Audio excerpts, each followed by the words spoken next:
Asks, what do you think of rational emotive behavior therapy and the difference between disturbed negative emotion like embarrassment, guilt, fear, anger, and anxiety, and non-disturbed negative emotion like disappointment, displeasure, annoyance, and concern? It helped me a lot to understand that not all negative emotions are bad and that some are justified. I'm just curious to know what you think about REBT exercises. I don't know REBT. Yeah, this is totally no. I was gonna say I've never heard these terms before. So this is what I can answer. The idea of justified emotions is a very loaded term, and I think one that I want to split into two terms. There's how you behave yourself socially, right? So I'm furious because somebody said something to me in the office, but I'm going to compose myself, and I'm not going to speak with that tone. But there's also whatever arose in me. Every single emotion, despite the way that we conventionally speak, requires no justification. It requires no justification. The idea that, and I've said this, is like, I can't be angry at that because. That's bullshit. Like, I'm angry. I am angry at that. I am angry at that. What are the off-limits ones? What are the bad ones? The bad emotions? Probably So he just... the heated ones, right? Yeah, he just kind of sort of distinguishes the two. I don't think that they're saying that one is like worse than the other. They're just saying that there's non-disturbed negative emotions like disappointment, displeasure, annoyance, and concern, and then disturbed negative emotions, which they say is embarrassment, guilt, fear, anger, and anxiety. Well, it sounded like he was bucketing them negatively, because then he said it was Bad. nice to know that I'm entitled to feel some negative emotions, which made me seem like that the others were off limits in his mind. The point. Am I right?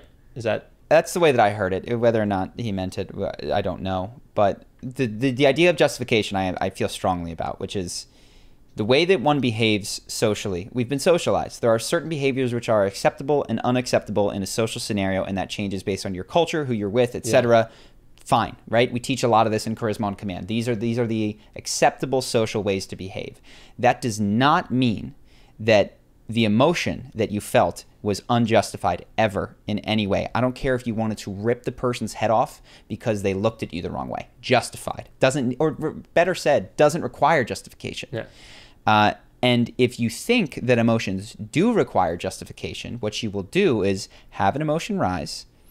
It will not pass the threshold for justification. It will enter into your subconscious, and it will steer you such that that anger will become passive aggressiveness, or just forgetfulness. Oh, sorry, I forgot to invite you, didn't you? That such that what this means is that, okay, you're out, somebody says something, pisses you off, infuriates you, you respond calmly. What I have started doing, and I encourage people to do, is like come home and clean that out. At some point, you like let it come up, feel that frustration and that anger. If you need to scream into a pillow, I think that's a wonderful, wonderful thing to do. Or, I used to bang the roof of my car when I was driving if I was pissed, without a lot of traffic. And never at a stoplight, because people would think that I was fucking insane. But yeah, all emotions don't require justification. You have far more emotions, and so does everybody. I don't care. The most stoic, cool David Goggins, Jocko Willink guy has the same spectrum of emotional experience as we all do. They have, for the purposes of accomplishing particular goals, learned to shut some of them down, which is incredibly useful to the accomplishment of those goals, but I think detrimental to, if they don't eventually experience them, to the quality of their life. So I don't mean to say that Jocko or David doesn't eventually do that, but that's my take. Any thoughts? No, I think you said it well. Cool. Next. Hope that you guys enjoyed that clip. If you want to see more like this and have us do more podcasts, we are 100% funded by our generous patrons. And if you'd like to contribute, there's a link in the description, and we'll have one pop up on the screen right here so that we can do more podcasts where we have fun conversations and hopefully some deep ones like this. Either way, hope that you enjoyed the video, and I will see you in the next one.